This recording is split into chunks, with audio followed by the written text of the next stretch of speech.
So Adobe has just integrated NanoBanana into Photoshop Beta, and for interior designers and architects, this changes everything. Imagine being able to recolor furniture, swap finishes, or drop in new pieces right inside Photoshop. I've been testing it on real rooms, and today I'm going to walk you through the exact edits I made to this living room image, plus the tricks that make the results look realistic. Now, you might be wondering, why not generate it directly in Gemini? You can, but with Photoshop you get professional controls, adjusting the white balance, fine-tuning lighting, cleaning edges, the things AI isn't quite perfect at yet. This combo gives you the best of both worlds, and you don't have that watermark in the corner. So before we jump in, there are a few notes. Every edit is saved as a layer so that you can toggle options on and off to show clients different versions. NanoBanana's strength is editing, not creating from scratch. For original concepts, I'd still start in Midjourney or Gemini and then refine in Photoshop. You don't have to be a Photoshop expert. Of course, the better you are at Photoshop, the better your results. And the good news is that we are primarily going to use the contextual taskbar and selection tools. Just 2 tools, and that's all you need to learn to get good results. So stick around to the end because I'll show you how to fix NanoBanana's one big flaw, low resolution. And if this is content that you're interested in, don't forget to hit that bell notification so that you don't miss a thing. So the first thing that you need to do is be on Photoshop Beta. So you can see here, it looks slightly different from the normal Photoshop file. So you can find it by just going into your Creative Cloud and then searching Photoshop Beta, and you will be able to download the Photoshop Beta on your desktop. So let's just have a look at the tools that you need. So first of all, you'll be looking at this bar here, which is called the contextual taskbar. You can grab it here by this handle and move it anywhere that you want. Let's move it up here, and you'll need 2 tools. So the first tool is up here, which is your marquee tool. So you can choose the whole image, for example, like this, or you can use a selection if you want to make a small edit here. So one tip is that when you choose a selection, go into your brushes and make sure the hardness is way down so you can adjust it however you would like. If something has a harder edge, you can then choose to keep the brush hard. For general purposes, I would suggest keeping the hardness down and then choose a brush size up here that really suits the size that you are trying to edit. So let's just jump into something really simple. So I'm just going to go into here and then I'm going to type in the taskbar my prompt. Now you'll see you may have the FI here, but you can see that there are 2 partner models that's available, either Flux Content Pro or Gemini 2.5, which is NanoBanana. So make sure that you have this Google icon here and that you've chosen it. So once you do that, I want to remove the switch and then hit generate.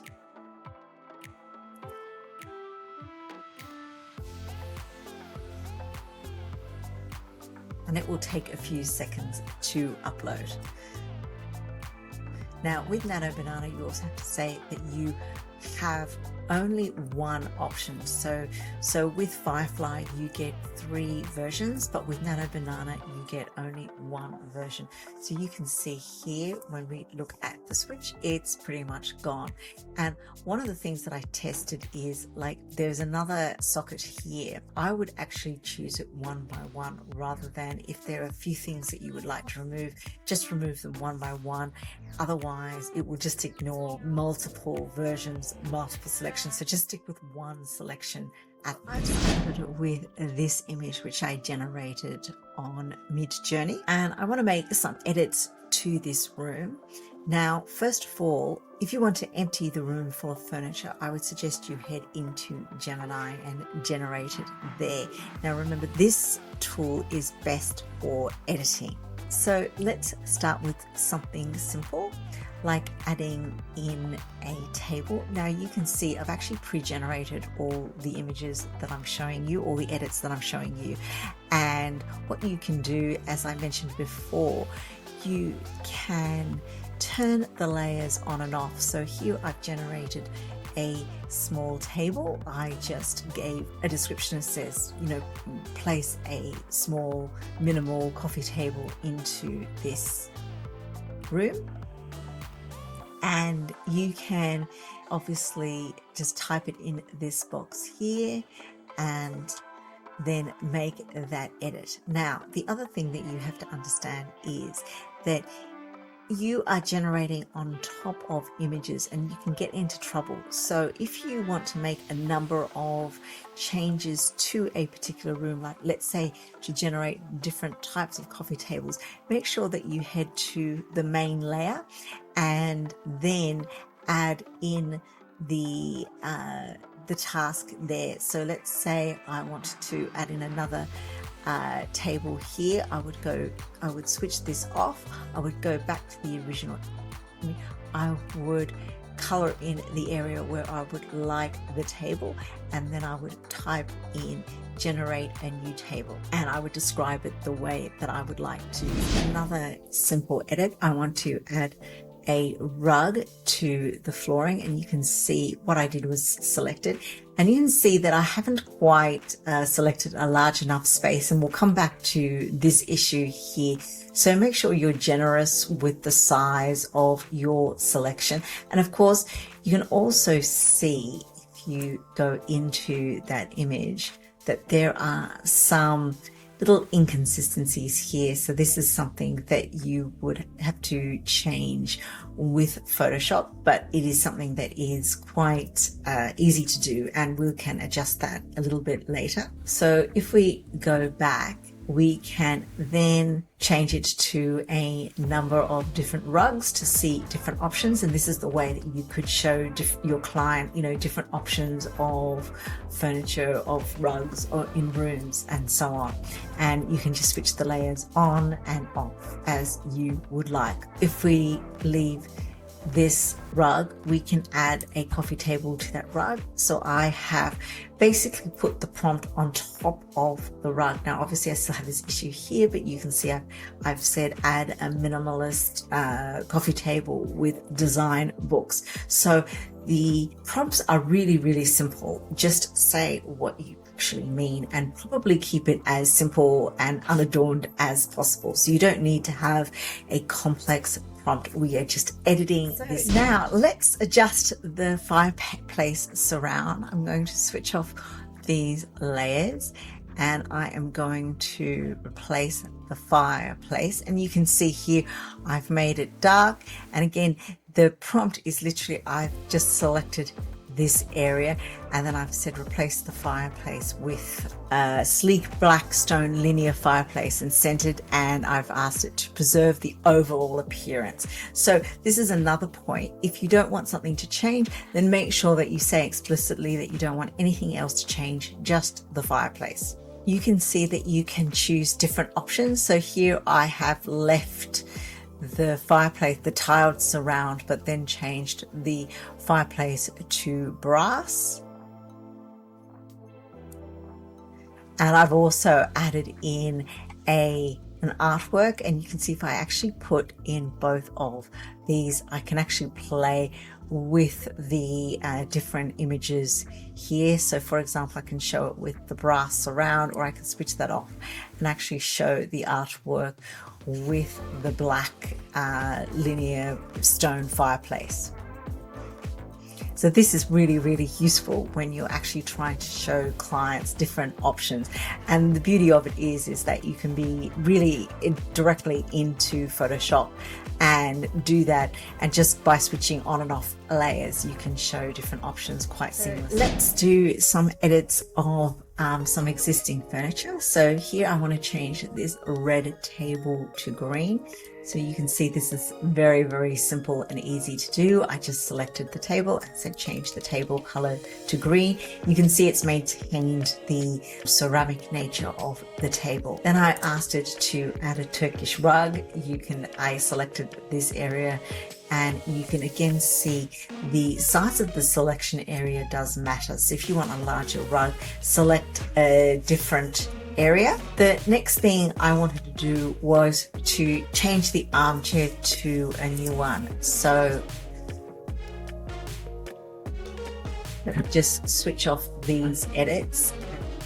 I'm just back to that background image, and I want to change the armchair to an Eames chair. So one of the issues here, my selection area wasn't big enough. So you can see here it's cut down the chair, but when I actually increased the selection area, you can see this Eames chair appeared well. I still think it's slightly out of scale, but you can see the whole image. So if you're finding that the edges are feathering, then increase the selection. So let's now do some other types of editing, and you'll see the little issues that you come across. In here, I have tried to add in cladding on the back wall. So I've said change it to marble. So you can see here, there's an issue. I've selected this whole area and there's an issue here. It's overlapping the chair. You'll come across this issue quite often. The workaround here is to actually create the furniture as a mask and place it on top. So you can see I did a very quick masking. There's a few little inconsistencies, but you can see how you can fix that image. NanoBanana is an image editing software. Sometimes trying to add in different pieces of furniture can be quite problematic.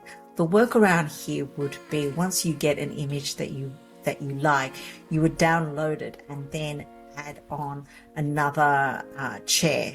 For example, you can see here that if I just add in a chair here, the result isn't good. But if I downloaded this, then went into Gemini and asked it to put in the chair, it does a much better job. However, if you want to then actually increase it, you can actually select this area here and then drop in a harmonized layer. So what I did was I actually had this chair. I just added in this chair as a detail, and then when I actually clicked on the chair, you get an option to harmonize the layer. Now this is a workaround, and honestly I would probably just take it straight into Gemini and then use the example chair as a reference image and then create it that way when you're actually trying to add in reference images into an image. So NanoBanana can do this very, very easily. So you can see it did a much better job at actually introducing that chair into the image. Now, what actually happened here is, and this is a tip for you, is the image of the chair was smaller than the image of the main room, and you can see here it's cut that room by quite a bit. So the way that I worked around it was, and I tried it a few times, I actually then went into another image editing app. So I did it in Photoshop, but you could do it easily in Canva, and made sure that both images were the same aspect ratio. And then when I generated exactly the same prompt, but I actually did keep the aspect ratio of the first image, you can see it generated the whole room, as you can see here. So we get all of that detail. Changing the views of an image is pretty easy. You can see here I have just asked it for a wide angle view. It's expanded the image. I've asked it for an overhead view. I've asked it to view it from the right. And we can go off and do things like change the lighting. So here's another example of an adaptive reuse project that I generated again in Midjourney. And we can first of all change the angle of that view, and you can see it's maintained the windows, it's even maintained the consistent plant here that's on the balconies. And if we have a look at another view of this is the original image, and I changed the light from day to night, and then I'm also able to view that building from a distance. And this is quite useful when you're creating video because you can have start and end frames. And so take a look here at some of the videos that I created.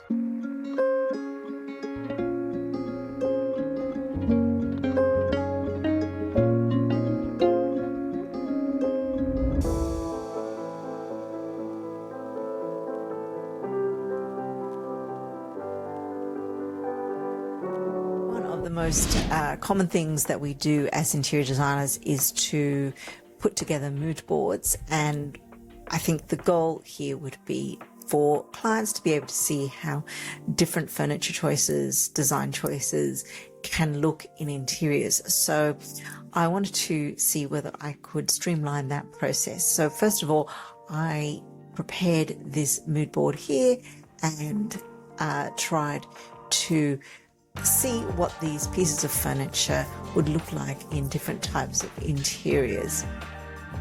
So the first one is I wanted to see what it would look like in a boulevard, Haussmann, Parisian apartment.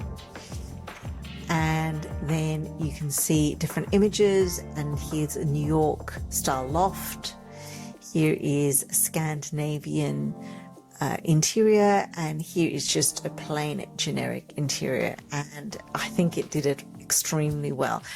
Don't forget, I'm including all these images and the prompts in my free interior design community, the Design Success Circle. You'll be able to look at the prompts and have a good look at all the images that I've generated. So check it out in the description. It's completely free. So one of the use cases I think that is most important for interior designers is being able to place specific furniture pieces into a room. So I tried it a few different ways, and it took a little bit of trial and error.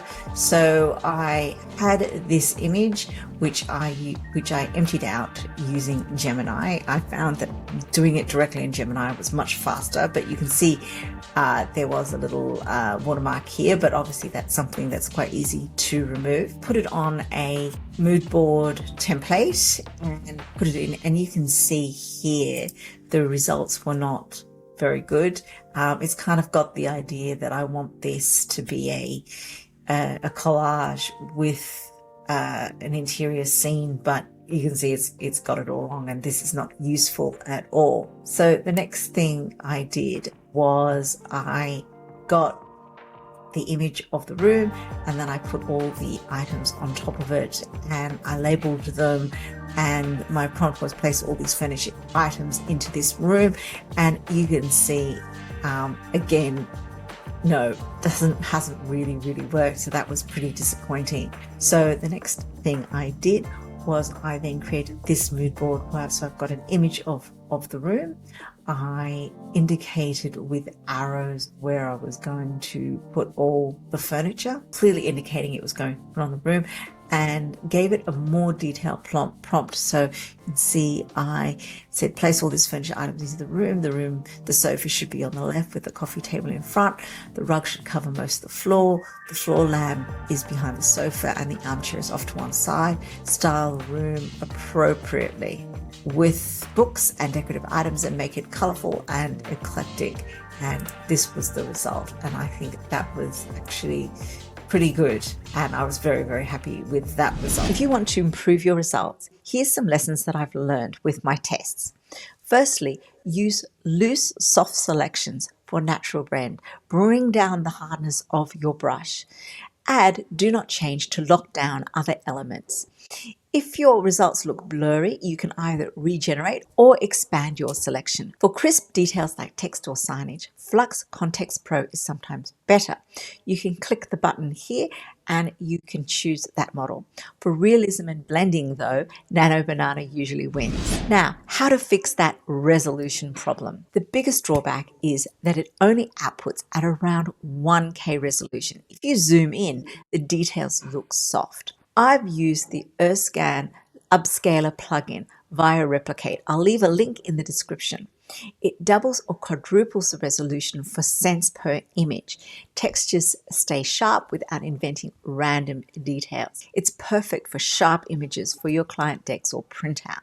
And you can use it directly in Photoshop. Also use other upscaling tools like Magnific AI, but it can get pricey, and of course you have to download them and then take your images into another app. So there you go, from recoloring a table to swapping fireplaces, rugs, and furniture. NanoBanana makes it insanely fast to prototype design ideas directly in Photoshop.